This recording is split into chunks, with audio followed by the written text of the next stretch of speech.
No. And if you want to know how the economy is performing in Kenya, forget about economic surveys or economic growth 5.6 or I don't know inflation 3%. Ask the diaspora people, they will tell you whether the economy is growing or on its decline. The shopping they were doing for their mothers for 10,000 3 years ago, now they are doing at 30,000. True or false? And that's all you need to ask people here in America, how we are doing as a country. We have a serious economic crisis. The public debt is out of proportion. There is no money in circulation. Pending bills have not been paid. The cost of living is beyond the reach of the ordinary Kenyan, and everybody is crying. The education system has broken down. All of us, and many of you here, are beneficiaries of HELB, Higher Education Loans Board, that has been put aside and brought a mongrel of some model that is not working, and many of our students are at home. Mwai Kibaki, the celebrated third president of the Republic of Kenya, gave us free education. That has been put aside. Many students are at home. The health system has crumbled. You know, they brought something called SHA and SHIF. And it's just a concoction of corruption. The NHIF that was working needed 800 million to model it in a working formula. But he decided, because they want to make money, to bring something called SHA at a cost of 104 billion shillings. And most of that money is for corruption. But the worst of all is a gross violation of human rights. That is where nobody can believe it. That this is a man who said he's a Christian, he was in church every Sunday. Except today he did not go. I'm told he is having migraine, headache, because of the way people are crying. That president can say, go and shoot people in the leg. You know, it's a hate of recklessness. 3 weeks before, the minister called Mukomen said, shoot to kill. And then a guy called Nelson Koech, he's a chairman of the Committee of Parliament for Defense and Foreign Relations that take care of the defense, National Intelligence Service, and the Foreign Service. Says, no. President, you are wrong. How can you tell them to shoot in the leg? They should shoot to. That is the situation we are having in the country. Young people, the Gen Zs, have been abducted and killed. A special squad of 101 run by the National Intelligence Service is the one that is responsible for those killings. I was just being told this morning, hundreds of young people from Gong and Kiserian are in hospital with gunshot wounds. You know, other than the 38 they are saying are dead, there are more than 38, and there are hundreds who are shot. So we have a serious problem back at home. And as we ask you to pray for our country, we also must do something about it. And we must have change. And nobody wants change unconstitutionally. Nobody wants to overthrow the government, and nobody wants to do that, and it's not necessary. We want change through the ballot on the 10th of August, 2027. A meeting was done in a place called Mount Elgon, and an MP called Wanyama said, we are going to unite all communities to isolate the Mount Kenya people. William Ruto was there. When he rose to speak, he said nothing. Every meeting saying these people are tribal. So what happened 2 weeks ago? There was a huge scheme to destroy property belonging to the people of Mount Kenya and then blame the leaders. So all that destruction you saw was done by gangs under police supervision. In Meru, a video has come showing the police themselves are the one who banned Maguda supermarket. Everywhere, these gangs were escorted by policemen. Then they shoot the Gen Zs and arrest them instead of dealing with the goons. So that is what is happening. But when they try to say, no, all these problems are being caused by the Kikuyu, Kenyans said, no. If the people who have a problem with Ruto are Kikuyus, we are also. And I'm so happy that all other communities in Kenya have refused to allow William Ruto to profile the Kikuyu community and isolate them. Going on in Kenya is actually persecution of one community. Destroy their businesses, blame their leaders, arrest innocent people. Can you imagine our Gen Z's young children are being arrested and charged with terrorism when they have done nothing? The goons have done it under police formation. And what happened is that the leader of the criminal gang that was there in the 1990s, that was dealing with women's circumcision, that was extorting people, is the one Ruto used to cause this problem. He had a criminal case in Makandara. It was withdrawn to thank him for a job well done. Yeah, 3-4 days ago, the case against him was withdrawn to say, kazi nzuri, tumekuondolea nini? Case. So that is what is happening. But don't worry. My greatest pain is not even what Ruto is doing to the mountain people. I'm not worried about that because I have seen it and we shall deal with it. My greatest pain are the collaborators, our own leaders who speak the way we are speaking, who are working with him to finish the community. That is my greatest pain as a leader from that region. The MP for Kikuyu and the MP for Laikipia East, those two are the greatest enemies of our community. All that attack against our businesses, all that killing, all those killings, all those arrests of young people, they are the ones who are planning with William Ruto. So as you call back home, tell our people to note and never to forget the traitors for our community. They must write somewhere. And we make it na wakinya hado tukotor mali yago tuko make it bugi gigo. So how no they na witori. That's where our problem is and challenge. Because if he had nobody to show him around, he will not be able to do those things he's doing. And that is where we have a challenge. But don't worry, things are okay. And Kenyans have decided. And not just the Mount Kenya people, across the country. 90% of the country cannot wait. It's one term. So, Odinga saying, oh, we should have dialogue. We should have a national conclave. We discuss. What has happened is that old man has been sent by Ruto to create a diversion to slow down the one-term momentum. Raila Odinga has been in every dialogue since 1997. He lost to Moi in 1997. He created problems. He was caught.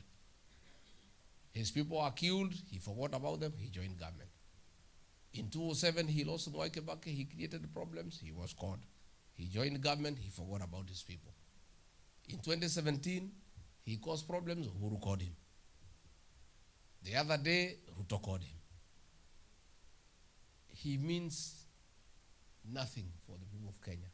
He's just thinking about his own stomach. He is trying to slow down the one-term momentum. And we are saying, Bwana Raila Odinga, before you tell us to enter into new dialogue with William Ruto, you entered dialogue with him called NADCO. It has not yet been implemented. Now you want us to start a new one. The other day after you lost the AU chairmanship, You entered into MOU with him for a 10-point agenda. Among the things you agreed is that no abductions, no killings. They have now increased instead of being stopped. You agreed that governors will be given 450 billion. That has not happened. So the 2 dialogues you have done with William Ruto, none has been implemented. Now you want us to go into a third one. It is simply a strategy to slow down the one-term momentum. And I heard him saying yesterday, Rigiji cannot be the solution. No, Rigiji is not the solution. I've never said I'm the solution. I cannot be the solution. The solution is one term.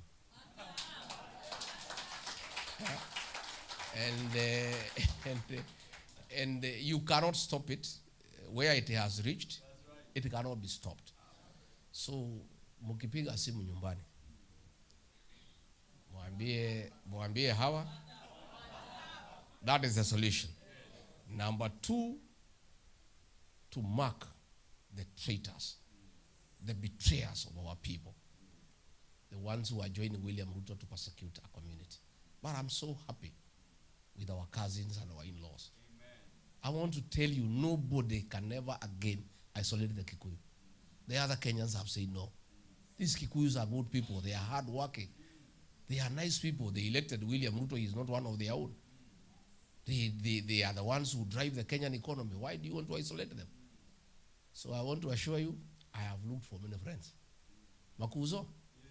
Wengi sana. Tuko sawa. We are good. We are okay. I can tell you that the attempts of William Ruto to isolate the community will not work.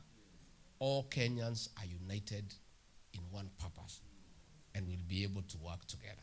So finally, good people, stay united. Away, you cannot afford to walk alone.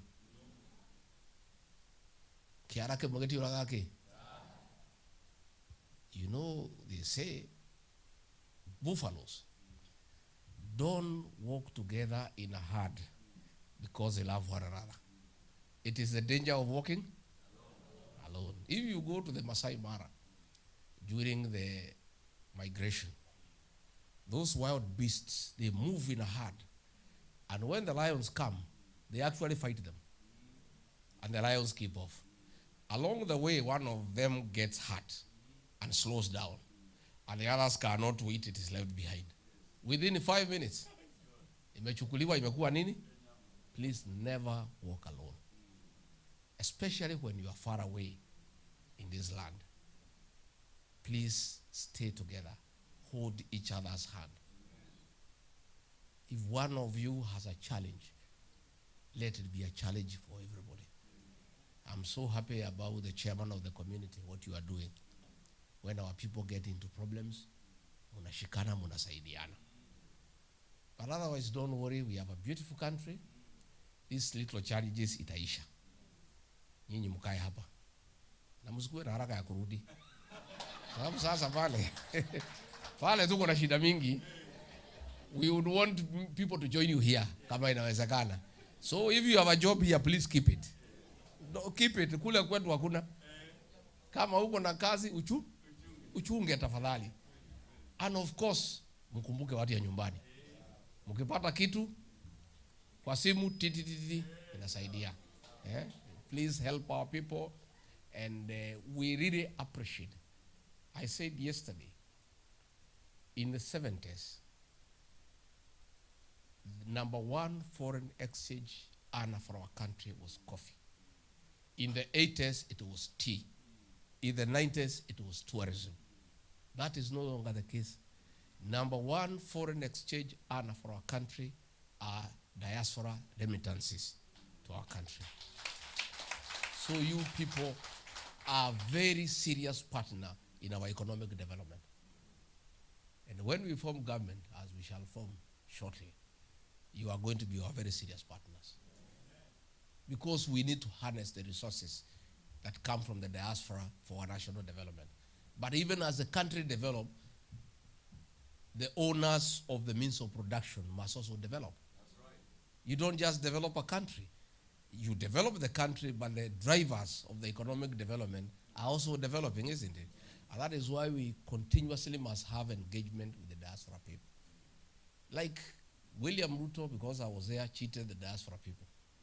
That when he becomes president, he'd give them positions in the embassies. Kufika pale, akaruka. Kila kitu tulikubaliana, even like Los Angeles, we had agreed. Atatupatia the consular general. Muti ya mulima ndio achunge watu ya huko wako wengi. Akaruka. You know, many things, you know, we had agreed, but he did not intend to honor. And let me say, these men, hatungewezana, hata tulikaa sana. Kwa sababu ni mtu ya uongo, na mimi ni mtu ya ukwe. Ni kama maji na mafuta. It's like oil and water. You know, even if you try to mix oil and water, it cannot.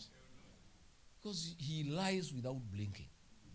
You know, without blinking. Like now, him and Raila is a hare and the fox. The two of them. What and wajanja. To you in 2027. Naye Ruto anamwambia nitakupitia NADCO report. He does not intend to do it. Ruto does not intend to pass the NADCO report because inaleta viti ya prime minister, deputy nini, na Raila atachukua hiyo kupanga serikali yake. Raila also does not intend to support him in 2027. So is the hare and the fox. Wanajifichiana tu namna hiyo kudanganya mwingine na mwingine na mwingine. So turauga adwasiere turutanaria moigwa na mahira. I am praying that they stick together. In fact, I would like Raila to stick with Ruto so that we deal with the problem of the two together once and for all. So good people, muendelee kutuombea na muendelee kutushikilia. We have a big challenge. Kuna watoto wetu karibu 50 wamepelekwa terrorism court hapo Kahawa. Watapewa bail on Wednesday. The ones who are there, Mukoji plus some other 2, were given a bail of 300,000 each. That was 900. Tukawalipia. So vijana hao watoto 50. If they are given a cash bill of 300, it will be 15 million. These are young children. Even their parents do not know where they are. So along the way, tukimwambia mkumbuke msaidie moja wawili mtusaidie. Si ndio? Because these are our children and we cannot let them languish in prison. You know? But I want to assure you, things are okay. Don't worry. We'll succeed. Mungu ako na sisi. And things are looking good. But I'm very happy that Kenya is one. And Kenya has refused Ruto to profile one community. And for that, the people of Kenya will make a decision together. Otherwise, Bishop, tumeshukuru sana. Sana, sana, sana, sana, sana, sana. Pia, si kama kwetu, najua kwetu, kanisa 90% are women, 10% are men. This is very good. I think we must send our men here for benchmarking. Even the men choir here, wameiba vizuri sana. You know, it's very encouraging. You know, pale nyumbani, the woman has been left to do everything. If you go to a parents' meeting kwa shule, 92% ni wamama. Wazee wako lakini wako pale kwa shopping center. So kama iko harambe na iko loudspeaker, wanasikia Rigathi ametoa 200,000. Sasa na wako huko dukani nasema kwa nini ametoa 200, angetoa 300. Na wako huko kwa shopping kwa shopping center. Ukienda kwa matanga, the kamati is women. Ukienda kanisani, ukienda kwa harusi, our women have been left to do almost everything. You know, so when I saw the composition here, I was very happy. I was very, very happy. You know, wazee tusiwachilie wamama kutembea peke yao. You know, tusiwachilie kutembea peke yao. Hata kama Pastor Dokas anawatetea wazee saa nyingine wanawachilia wamama sana. So tunataka hawa mama pia tuwasaidie, tuwapende, we look after them, but we also support them so that we move together in the same direction. So I think we had a few leaders here. Tuko na huyo anaitwa Mheshimiwa Jango. Mheshimiwa Jango Dokereke togoro bishane getha leu geshurie bisheno. Hallelujah. Oh my goodness, my goodness, my goodness. Thank you so much, Your Excellency.